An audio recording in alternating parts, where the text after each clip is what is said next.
talked about it. I telegraphed it. Prophecy becomes reality. It shall be. And so it is written. We shall now move forward. Far from here.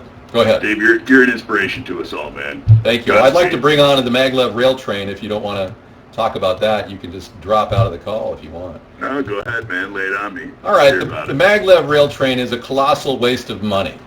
Start with that concept, because most ideas like this, which are funded in billions and billions of dollars, end up costing governments like China spent a huge amount on their maglev rail train. Let me show you what they've got in Shanghai.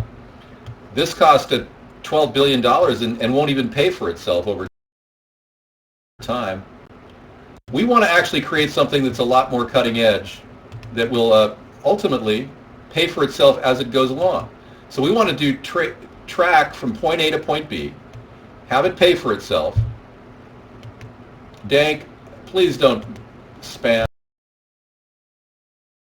Thank you. And please stop talking about a project regarding Peter. Okay? Thank you. Hey, Dave. Go ahead. Keep your eye on the ball, man. Get back to the train. Don't worry about these idiots. Right, thank you. Well, the ISIS was the topic, but I brought up maglev rail. Sorry. Yeah. These maglev rails, Sarah, are going to be fantastic once we build them, but we don't want to just waste money like China did in building something high-tech. Global Dynamics at the Lawrence Livermore Laboratory has produced about 2 miles of track using a pulse electronic method. And there's even talk of a hypercoil system or a hyperloop system. Tesla talked about that. But the high-speed travel idea from point A to point B is really something that we need to move forward on, because frankly, I'll take 2 miles of track at this point. Having America not done anything, France has it, Paris has it, Shanghai has it, China has it. We don't have anything. There's like one thing down in Georgia that has a maglev going, but it's the University of the small university down there. It has a small little track. We need to get something a lot more developed. Rodney, any questions on the maglev so far?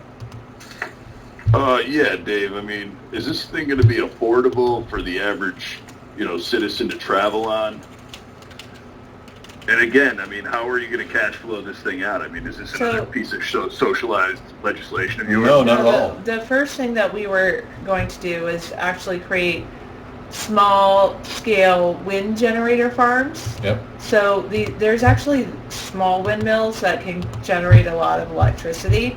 And so we're going to create these windmill farms, and then when that windmill farm is generating enough electricity, then we're going to build a second windmill farm where we want a stop to be along the track, and then we would use that money to build the rail in between. Okay, well, I read on Drudge about, 4 or 5 days ago that you guys are actually going to be putting a windmill on top of the train to power the train. Is that bullshit, or? It's certainly not something we would rule out. Kinetic generators are possible, yeah. Oh, right. Fair enough, man. Yeah, definitely. I mean, that is a possibility. It's a strong possibility, yeah. But the windmills themselves will be at mostly the stations, and we're going to do a station from point A to point B. It's going to be probably a 5-mile run, and the electricity that we generate along the way, the southern-facing solar panel systems and the wind towers, will generate electricity and money to finance the track from point B to point C. This is a pay-as-you-go plan. Is this one of those levitating trains like Charlie has over in Asia, or is this going to be laid to the track? This is a maglev levitating system. Yeah, it'll have a cushion of distance between both opposite charged magnets. So we will have a propulsion system on all different sides. It'll be frictionless. That is exciting stuff, man. I like it. So you're saying you can go from New York to where? To D.C. in how long? We're going to look at New York to D.C. at 300 miles an hour. We're talking about a 10-hour run. Oh, New York to D.C., I'm sorry, it's like a 3-hour run.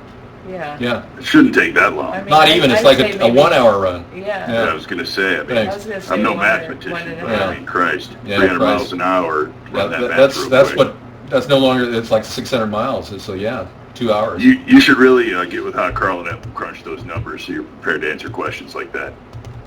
Wow. See what I mean about his demoralization? He always ends with some sort of a demoralizing, derogatory statement. That's really sad, that somebody has to live their whole life for whatever reason and crap all over our show every time we give him a chance to call. It's crazy. I don't do that to anybody, Th0se.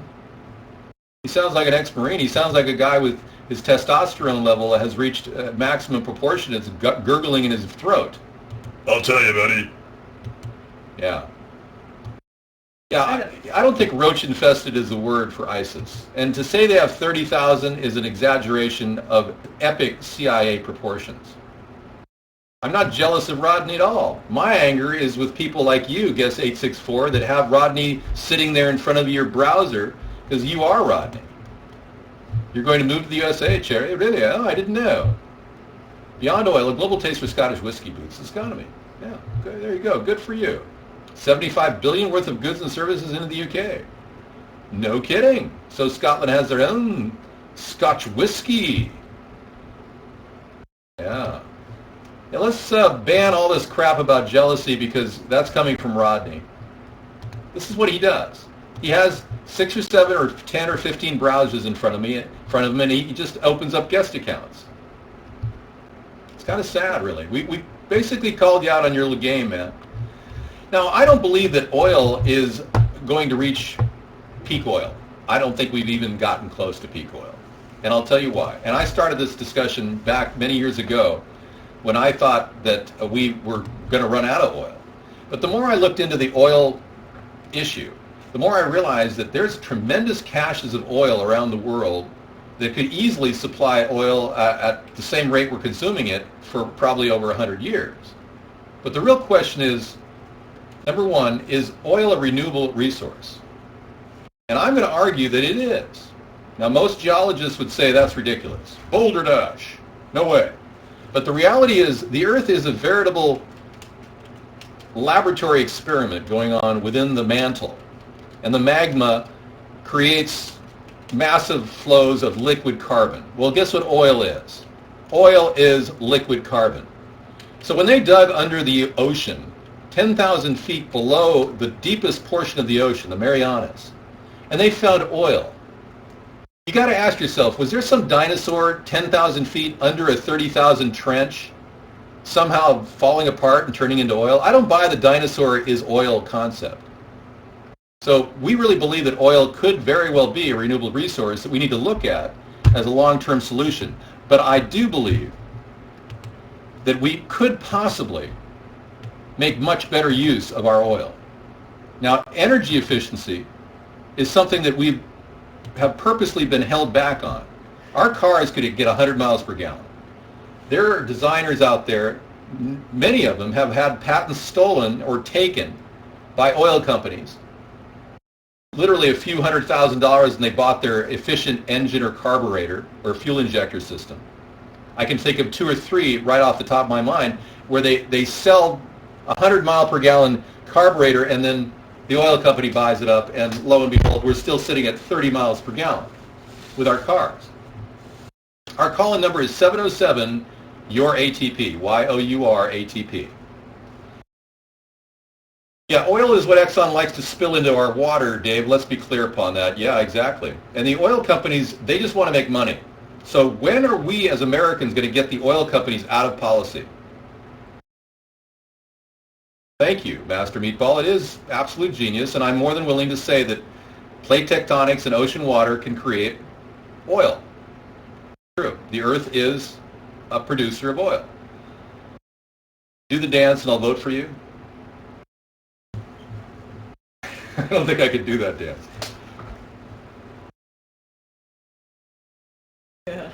So oil is a big part of our infrastructure too. Most of us have cars that run on gas. I have a hybrid that gets 60 miles per gallon and has an electric battery pack of nickel metal hydride batteries in it. Nickel metal hydride batteries, thank you, you're enjoying the show? Good, 342. Nickel metal hydride batteries were developed by the Ovinskys in Detroit, an older couple that were amazing inventors. They created amorphous solar panels that literally can receive energy even in shaded areas. They were really amazing. Anyways, they're no longer living. They both died. And they ended up selling their patent for the nickel metal hydride battery to ExxonMobil. Well, ExxonMobil's sitting on the patent. They're not doing anything with it. I am a social liberal and a fiscal conservative. So a hybrid